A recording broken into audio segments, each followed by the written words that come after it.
informer est notre devoir. Mesdames, Messieurs, c'est l'heure des titres. À la une de ce journal, la maison du patronat ivoirien a abrité le séminaire sur la valeur en douane organisé par la CGC. Vous le verrez dans ce journal, la célébration de la fête des travailleurs. D'un côté, à son siège d'Adjamé à Abidjan, la centrale syndicale Humanisme n'est pas restée en marge large des festivités du 1er mai. Et d'un autre côté, le 1er mai, pour le ministère de la Construction, du Logement et l'Urbanisme, c'est une fête de la concorde sociale. 35 ans de rigueur, d'efficacité et de travail au service de l'éducation nationale, le groupe scolaire La Rochelle célèbre son jubilé de corail. Des précisions dans ce journal. Vous nous suivez partout en Afrique, bienvenue au numéro 161 sur Canal+. En actualité, la maison du patronat ivoirien dans la commune du Plateau a abrité le séminaire sur la valeur en douane organisé par la Confédération Générale des Entreprises de Côte d'Ivoire, CGC en sigle. Cet événement a rassemblé divers acteurs de la chaîne logistique dans le but de renforcer leurs compétences et d'améliorer leurs performances dans l'exercice de leurs fonctions. Reportage Michel Brou. Sensibiliser les auditeurs sur les enjeux liés à la valeur en douane, un élément crucial pour le bon fonctionnement des opérations logistiques. Tel était le sens porté à ce séminaire de formation. Une bonne compréhension des règles douanières et des pratiques optimales peut significativement influencer la compétitivité des entreprises sur le marché international. La valeur en douane, c'est, j'ai envie de dire, l'assiette ou la base d'imposition des droits et taxes que prenne l'administration douanière en Côte d'Ivoire. Ce genre de formation permet aux adhérents de pouvoir être sensibilisés sur les ajustements qui peuvent être faits sur leur valeur déclarée. Ce genre de session permet à chacun d'avoir non seulement les notions de base, mais de s'apprêter au mieux quand ils sont souvent confrontés à des cas de redressement. Mais voilà des sessions qui sont créées pour leur permettre non seulement d'acquérir les éléments basiques, mais aussi de s'apprêter pour présenter, je vais dire, tout ce qui est support en termes de valeur transactionnelle pour collecter ou supporter au mieux ce qui devait être droit, ce qui devait faire droit au passage du cordon douanier. Ce séminaire s'inscrit dans une démarche de formation continue face aux évolutions constantes des réglementations douanières et des pratiques commerciales. La CGC réaffirme ainsi son engagement à accompagner les entreprises ivoiriennes dans leur quête d'excellence et de compétitivité. Nous avons relevé que la préoccupation donc, en lien avec la valeur en douane était un élément, un enjeu crucial pour nos entreprises. Et donc, il était pour nous d'une évidence d'organiser donc un séminaire sur la valeur en douane pour rassembler les acteurs de la chaîne logistique, mais aussi pour créer un cadre on va dire, assez constructif d'échange avec l'administration. La Confédération Générale des Entreprises de Côte d'Ivoire continue de jouer un rôle dans le développement des compétences et la promotion d'un environnement d'affaires favorable au succès des entreprises ivoiriennes. Une autre information, sachez que la première édition du forum CEO Talk a eu lieu à l'hôtel Azalaï d'Abidjan. Soutenir l'écosystème entrepreneurial ivoirien en créant un pont entre startups et décideurs du numérique.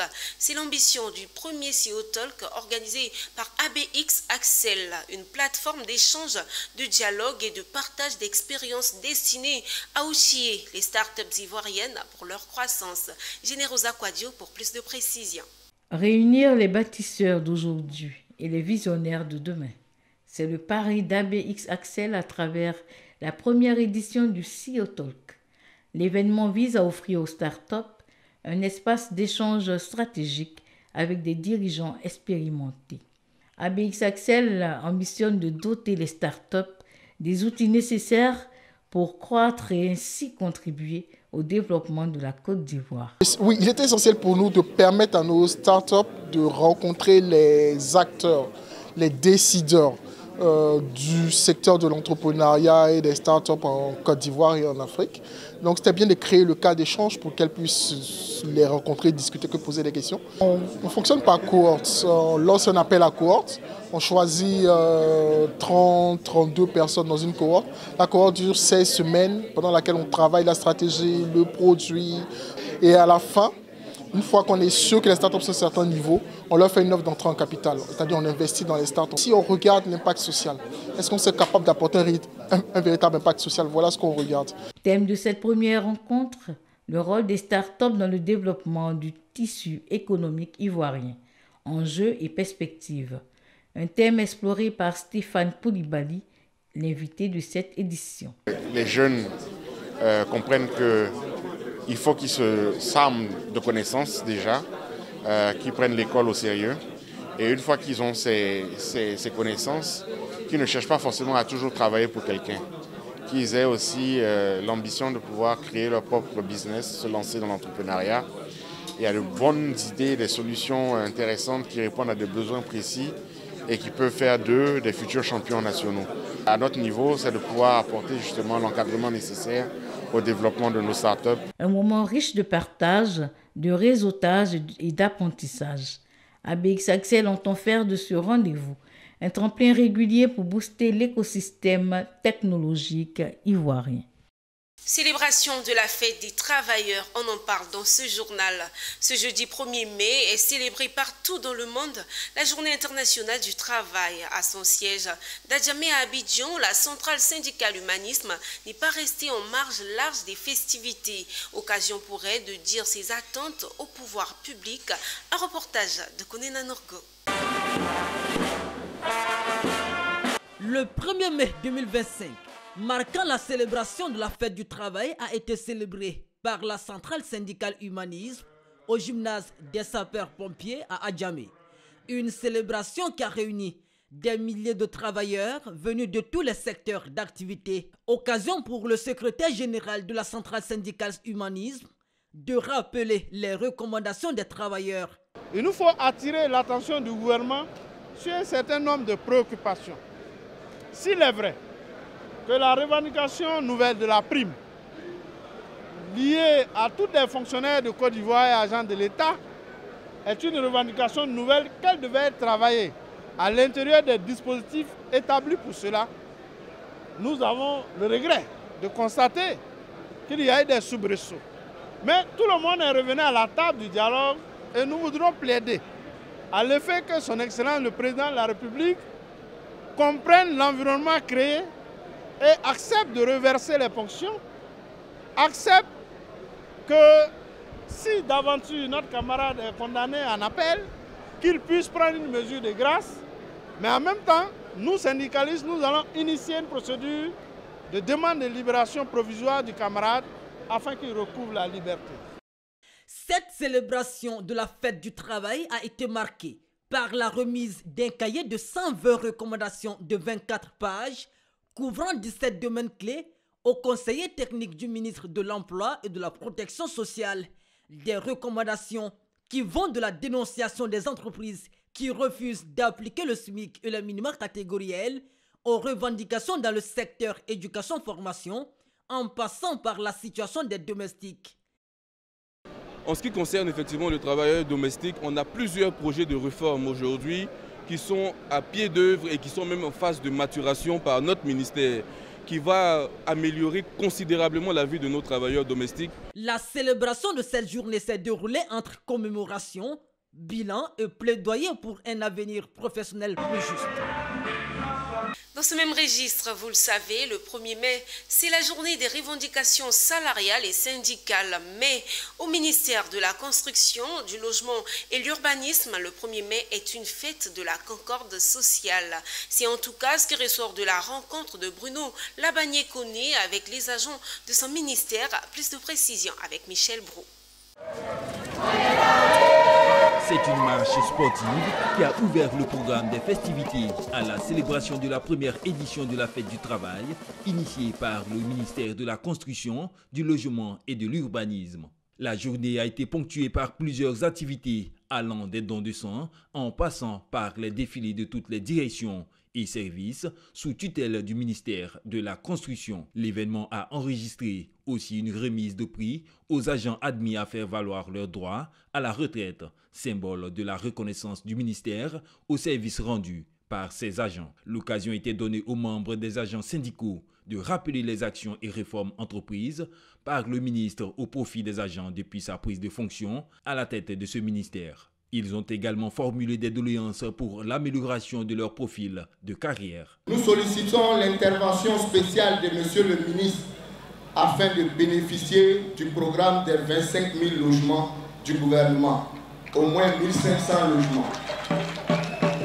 Au-delà des acquis sociaux, cette journée est pour nous également un formidable moyen de nous retrouver ensemble dans la cohésion et la fraternité au moment où notre ministère a connu des moments de turbulence très difficiles pour nous tous ici présents.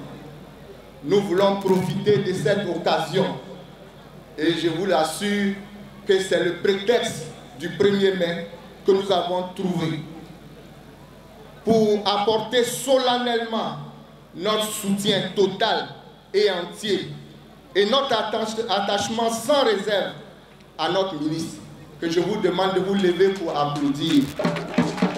Le ministre a souligné l'importance de la cohésion et l'esprit d'équipe, éléments essentiels pour faire face aux défis du secteur. Il a également mis en avant les réussites collectives et les projets innovants qui ont vu le jour grâce à l'implication de chacun.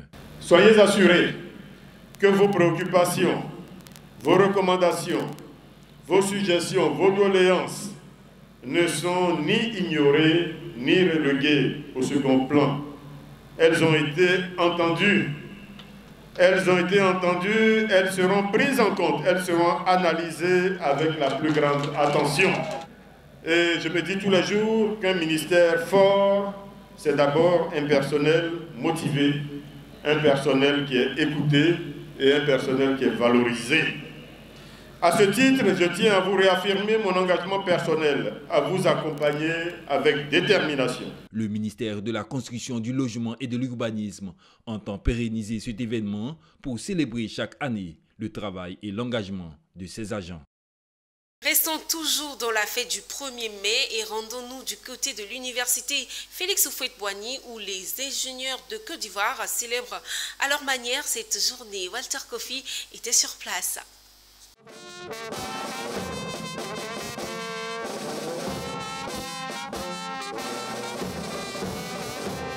C'est une 10e édition du tournoi de l'ingénieur sous fond de 1er mai, fête du travail. Elle a rassemblé 15 promotions sorties de l'ENSI, École nationale supérieure des ingénieurs, et de l'INPHB, aux côtés des jeunes, des seniors pour célébrer la cohésion des ingénieurs des travaux publics, une initiative créée depuis 2014.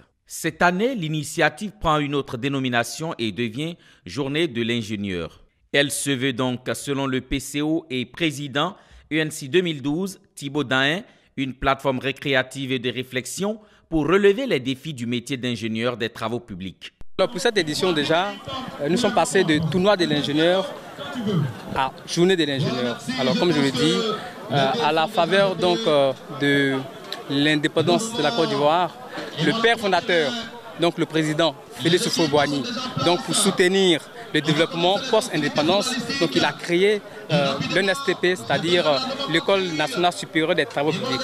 Donc depuis 1963 jusqu'à aujourd'hui, l'ENSTP a mis à la disposition de la Côte d'Ivoire près de 1500 ingénieurs qui œuvrent tous les jours au développement du pays, comme on peut le constater sur les différents chantiers qui pullulent présentement au niveau de la Côte d'Ivoire. Donc ces ingénieurs-là, ils décident de laisser les casses, de laisser les chantiers pour venir se retrouver en famille pour célébrer leur cohésion. Donc voici en quelque sorte l'origine et l'objet de la journée de l'ingénieur. Au menu des festivités de la 10e édition de la journée des ingénieurs, des jeux d'hiver notamment, le Scrabble, les questions pour un champion, le fitness, le baby-foot et le maracana, avec la participation effective de quelques anciennes gloires internationales de Côte d'Ivoire. Comme Venance Zézé, encore connu sous l'appellation Zézéto, il s'agit au cours de cette journée de laisser les bureaux, les ordinateurs et s'amuser un tant soit peu. Après, je ne pense pas que gagner aujourd'hui c'est important, c'est de se faire plaisir, de passer une très bonne journée et puis voilà, chacun rentre chez lui. Je pense que c'est ça.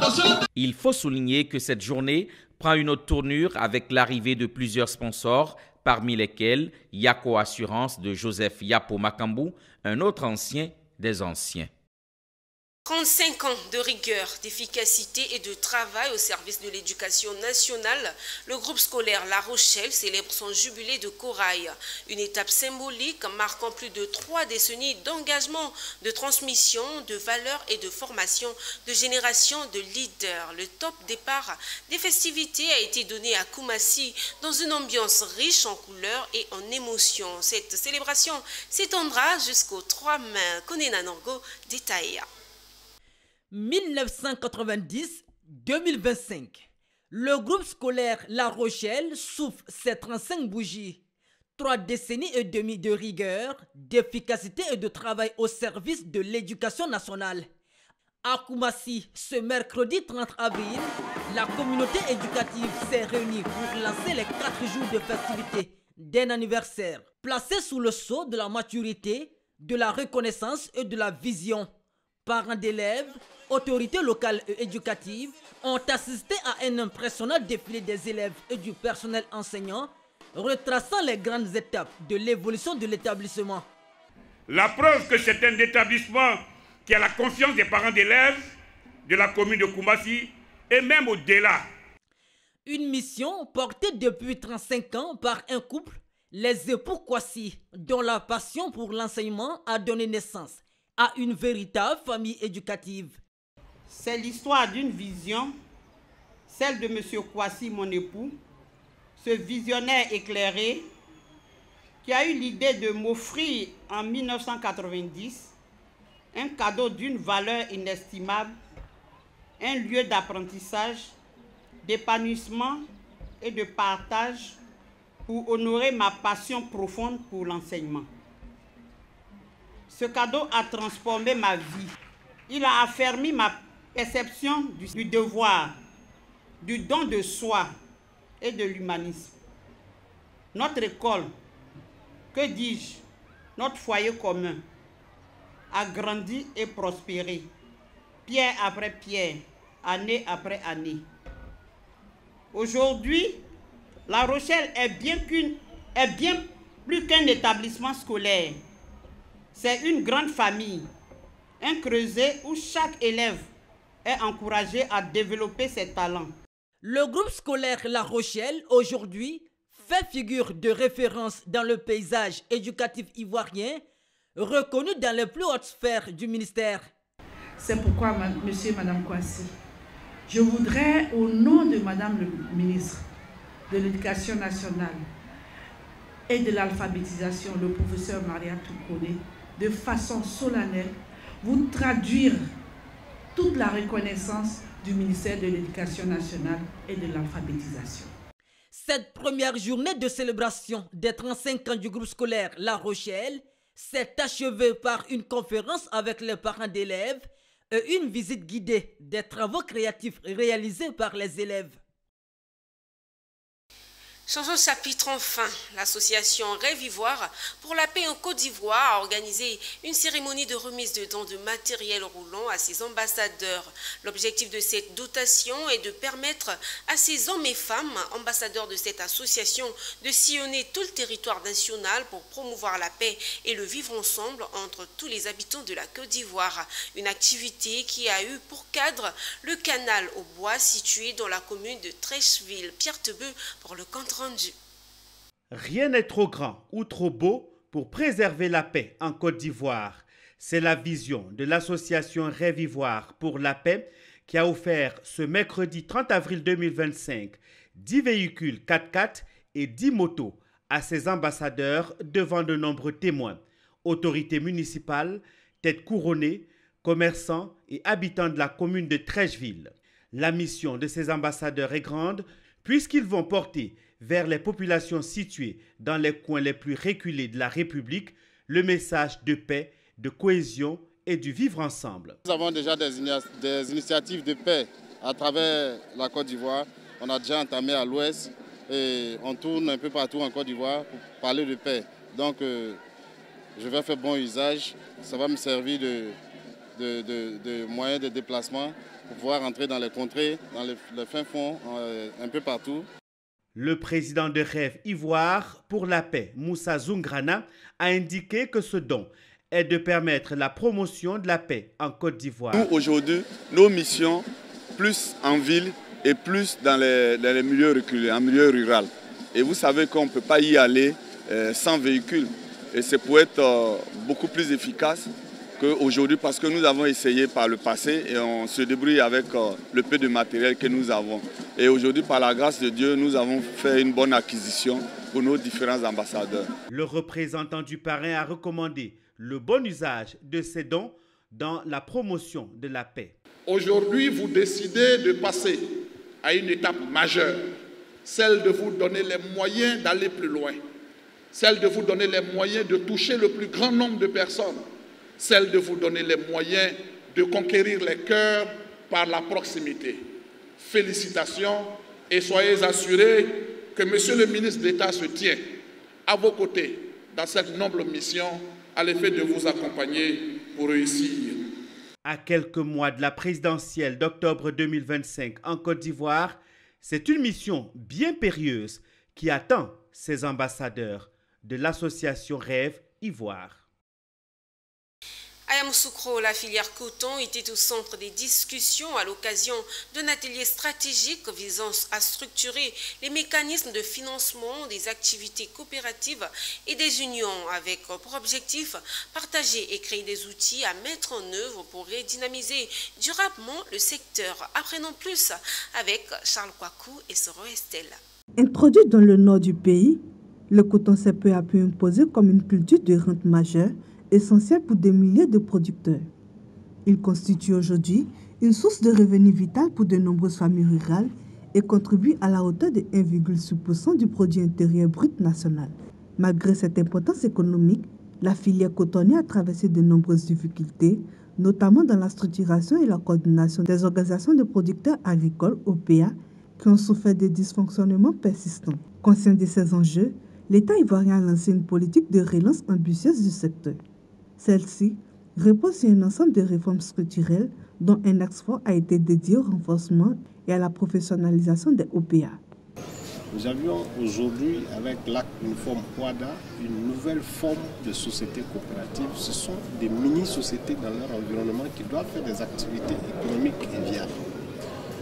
Dans le cadre du projet RESCO, nous avons mis en place un fonds pour appuyer un certain nombre de coopératives à devenir des coopératives économiquement viables et capables de diversifier leurs activités, devenir autonomes économiquement et capables d'avoir une capacité financière. Cette initiative s'inscrit dans une dynamique de soutien institutionnel conduite par le ministère de l'Agriculture et du Développement rural qui accompagne activement les réformes structurelles en cours dans la filière cotonnière. Nous saluons cette initiative et nous en tout cas sommes honorés de pouvoir participer à cet atelier qui nous permet de pouvoir véritablement valider le manuel de procédure qui définit le cas d'utilisation de ces ressources qui sont mises à disposition des différentes organisations professionnelles agricoles. Donc nous espérons que ce fonds-là sera bien reçu par les différents producteurs qui auront à pouvoir développer des projets assez intéressants qui leur permettront de pouvoir avoir une valeur ajoutée